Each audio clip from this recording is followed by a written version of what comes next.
پھر نبی صلی اللہ علیہ وسلم کو تسلی دی جا رہی ہے کہ آپ اپنے دشمنوں کی زیادتیوں پر غمگین نہ ہوں، بلکہ اس کے مقابلے میں نعمتوں پہ نظر رکھیں کہ اللہ نے آپ کو دیا کیا ہے، آپ کو ملا کیا ہے.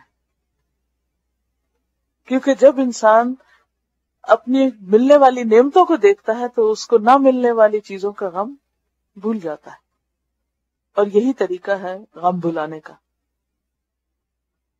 وَلَقَدْ آتَيْنَاكَ سَبْعًا مِنَ الْمَثَانِي وَالْقُرْآنَ الْعَظِيمِ.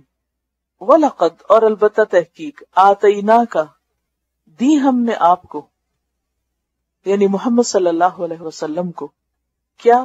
سبعن 7 من المثانی دہرائی جانے والی، 7 بار دہرائی جانے والی یعنی آیات، والقرآن العظیم اور عظیم قرآن مجید. یعنی آپ کے دشمنوں کے پاس، آپ کے مخالفین کے پاس ہر طرح کی مادی قوتیں تھیں، دنیاوی رونقیں تھیں.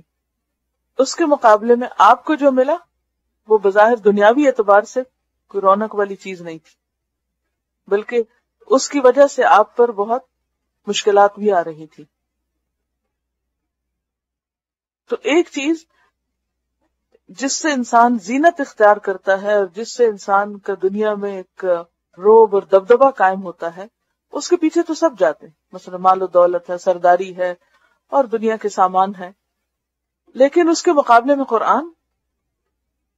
قرآن کا پڑھنا اور پڑھانا اور قرآن کا پہنچانا، بظاہر تو اس میں کوئی اٹریکشن نہیں. بہت سے لوگ قرآن پڑھتے ہوئے شرماتے ہیں، بہت سے پڑھاتے ہوئے شرماتے ہیں، اور بہت سے لوگ جو پڑھ رہے ہوں ان کو کہتے ہیں اچھا اور کوئی کام نہیں تھا بس یہ پڑھنے لگ گئے ہو. یعنی اس کے پڑھنے کو اور اس کے جاننے کو کوئی اہمیت بھی نہیں دیتے. تو ایسے لوگوں کے بیچ میں جو قرآن کو اہمیت ہی نہ دیتے ہوں، یہ کہنا کہ اللہ نے تجھے یہ عطا کیا ہے، بظاہر سمجھ میں آنے والی بات نہیں لگتی. لیکن حقیقت یہ ہے کہ جو کچھ سرداران قریش کو ملا تھا وہ سب ختم ہو گیا، اور جو کچھ آپ کو ملا وہ باقی ہے. جو کچھ ان کو ملا اس سے تو ان کی بھی تقدیر نہیں بدلتی تھی، اور جو کچھ آپ کو ملا اس سے نہ صرف یہ کہ اہل عرب بلکہ جو اس پر ایمان لایا ان سب کی تقدیر بدل گئی، دنیا کا نقشہ بدل گیا. تو جہاں تک 7 دہرائی جانے والی چیزوں کا تعلق ہے تو اس کے بارے میں 2 رائے پائی جاتی ہیں. بعض نے کہا کہ اس سے مراد 7 طویل صورتیں، السبع الطوال، وہ کون سی ہیں؟ البقرہ، آل عمران، النساء، المائدہ، الانعام، الاعراف اور التوبہ. لیکن بعض نے کہا کہ اس سے مراد صورتیں نہیں بلکہ آیات ہیں سورۃ الفاتحہ کی. آپ صلی اللہ علیہ وسلم کی ایک حدیث بھی ہے بخاری کی روایت کہ الحمدللہ رب العالمین یعنی سورۃ الفاتحہ یہ 7 مثانی ہے اور قرآن عظیم ہے جو میں دیا گیا ہوں. سورۃ الفاتحہ جو ہے وہ پوری تعلیم کا خلاصہ ہے. کہا جاتا ہے کہ اللہ سبحانہ وتعالیٰ نے جتنی کتابیں نازل کی وہ 4 کتابوں میں آ گئی، توراۃ، زبور، انجیل اور قرآن، اور پھر ان 4 میں جو نازل کیا وہ قرآن مجید میں محفوظ کر دیا گیا، اور جو قرآن مجید کے اندر ہے اس کا خلاصہ سورۃ الفاتحہ میں، اور جو سورۃ الفاتحہ میں ہے اس کا خلاصہ ایاک نعبد و ایاک نستعین میں ہے، کہ انسان کا اللہ کے ساتھ ایک تعلق قائم ہو جائے. اور عبادت زندگی کا مقصد ہے انسان کی، جس کے لیے اس کو بنایا گیا ہے. تو اللہ تعالیٰ فرماتے ہیں کہ آپ بالکل بھی پرواہ نہ کریں جو اس چیز کی جو لوگوں کو ملی ہوئی ہے، اور آپ نظر رکھیں اس پر جو آپ کو مل گیا ہے، کیونکہ خیرکم من تعلم القرآن وعلمہ، اور جسے سورۃ یونس میں آ چکا ہے فبذلک فلیفرحوا ھو خیر مما یجمعون، قل بفضل اللہ وبرحمتہ فبذلک فلیفرحوا، کہہ دیجیے اللہ کے فضل اور اس کی رحمت کی وجہ سے چاہیے کہ خوش ہو جائیں. ھو خیر مما یجمعون، وہ بہتر ہے ہر اس چیز سے جو لوگ جمع کر رہے ہیں. کیا بہتر ہے؟ کس سے؟ قرآن بہتر ہے. کس سے؟ ان چیزوں سے جو لوگ جمع کر رہے ہیں. کیا جمع کر رہے ہیں؟ دنیا کا مال و متاع. مستدرک حاکم کی ایک روایت ہے، حضرت ابو ذر غفاری روایت کرتے ہیں کہ رسول اللہ صلی اللہ علیہ وسلم نے فرمایا تم لوگ اللہ کا قرب اس چیز سے بڑھ کر کسی اور چیز سے حاصل نہیں کر سکتے جو خود اللہ تعالی سے نکلی ہو، یعنی قرآن کریم اللہ کا کلام ہے۔ تو قرآن کریم ایسی چیز ہے جس کے ذریعے انسان اللہ کے سب سے زیادہ قریب ہو سکتا ہے۔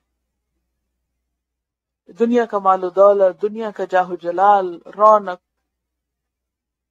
کون سی نعمت جس کا انسان تصور کرے، کوئی بھی چیز ایسی نہیں، خواہ اولاد ہو، خواہ وہ شان و شوکت ہو، کچھ بھی ہو، کسی بھی چیز کا انسان مالک ہو، کوئی بھی چیز انسان کو اللہ کے قریب نہیں کر سکتی اس سے بڑھ کر جو قرآن کے ذریعے انسان اللہ کے قریب ہو سکتا ہے۔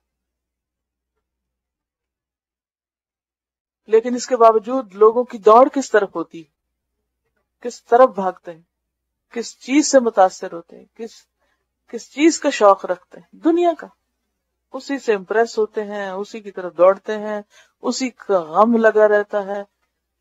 کسی کو غم نہیں لگتا کہ مجھے قرآن کا یہ حصہ بھول گیا، کسی کو غم نہیں لگتا کہ مجھے یہ بات قرآن کی سمجھ نہیں آ رہی، کسی کو غم نہیں لگتا کہ قرآن کی کلاس آج میری چھوٹ گئی، یا میرا سب سے زیادہ کس بات کی فکر ہوتی ہے عام طور پر؟ آپ سوچیں کہ اگر کسی دن جاب پہ جانا مس ہو جائے نا تو غم لگے گا؟ ویسے تو کوئی کہے گا بھی نہیں کہ تم نہ جاؤ جاب پہ، کوئی کہے گا؟ کوئی بھی نہیں کہے گا۔ لیکن چھوٹی چھوٹی بات پر کیا کہتے ہیں، آج کیا جانا کلاس میں، ایک چھٹی بھی نہیں ملتی تم لوگوں کو، اس سے بھی کئی بڑی بڑی باتیں ہوتی ہیں۔ کیوں کہتے ہیں؟ خود مسلمان کہتے ہیں، اپنے گھر والے کہتے ہیں، کیونکہ پتہ ہی نہیں ویلیو کیا ہے، کیا کرنے جا رہے ہیں۔ اگر کسی کو نظر آ جائے نا، وہ مال جو اس وقت ہم سمیٹ کے اٹھتے ہیں یہاں سے، کوئی بھی پیچھے نہ رہے، سارے جاب چھوڑ کے یہاں آ بیٹھے۔ میں نہیں کہتی کہ اپنا کام کاج چھوڑیں، وہ کسی اور وقت میں شفٹ کر لیں، لیکن قدر ہی نہیں، پتہ ہی نہیں کہ کیا اکٹھا کر رہے ہیں۔ کسی کو یاد ہے وہ حدیث؟ نبی صلی اللہ علیہ وسلم نے فرمایا کہ کیا میں تم کو بتاؤں، کیا تم میں سے کوئی شخص یہ چاہے گا کہ وہ بطحان اور عقیق کی وادی میں جائے اور 2 فربہ اونٹنیاں بغیر کسی معاوضے کے اور بغیر کسی قطع رحمی کے لے آئے؟ تو سب کی آنکھیں کھل گئی۔ یہ ایسے ہی ہے کہ میں آپ کو آ کے کہوں کیا تم میں سے کوئی چاہے گا کہ میں اس کو بتاؤں کہ فلاں مارکیٹ میں جائے یا فلاں جگہ پہ جائے اور 2 گاڑیاں لے آئے آج فری، پر فری، ہاں، کوئی اس پہ قسطیں نہیں، کوئی اس پہ پیمنٹ نہیں، کچھ بھی نہیں، جسٹ فار فری۔ تو نبی صلی اللہ علیہ وسلم نے بھی اسی طرح فرمایا۔ تو لوگوں نے کہا ہم میں سے تو ہر ایک یہ چاہے گا، تو آپ نے فرمایا تم میں سے جو شخص مسجد میں آئے، کیونکہ اس وقت اسکول مسجد ہی کے اندر تھا، اور 2 آیتیں قرآن کی پڑھ کر سنائے، تو وہ ان 2 اونٹیوں سے زیادہ قیمتی۔ کسی نے کہا اگر 3 تو کہا 3 اور 4، اس سے بھی زیادہ، جتنی کرے۔ لیکن گروپ ٹائم پر پہنچنا کتنے لوگوں کے لیے آسان ہے؟ کتنے لوگ اس کو میک اپ کرتے ہیں کہ ہاں ہم پہنچ جائیں تاکہ ہم 2 آیتیں تو سنائیں، اور کون حرص سے سنائے کہ میرا بھی سبق سن لیا جائے۔ تو بات یہ ہے کہ ہم اس کو ویلیو نہیں کرتے، ہمیں اس کی قدر معلوم نہیں۔ اگر معلوم ہو جائے تو کوئی پیچھے نہ رہے، کوئی نہ چھوڑے۔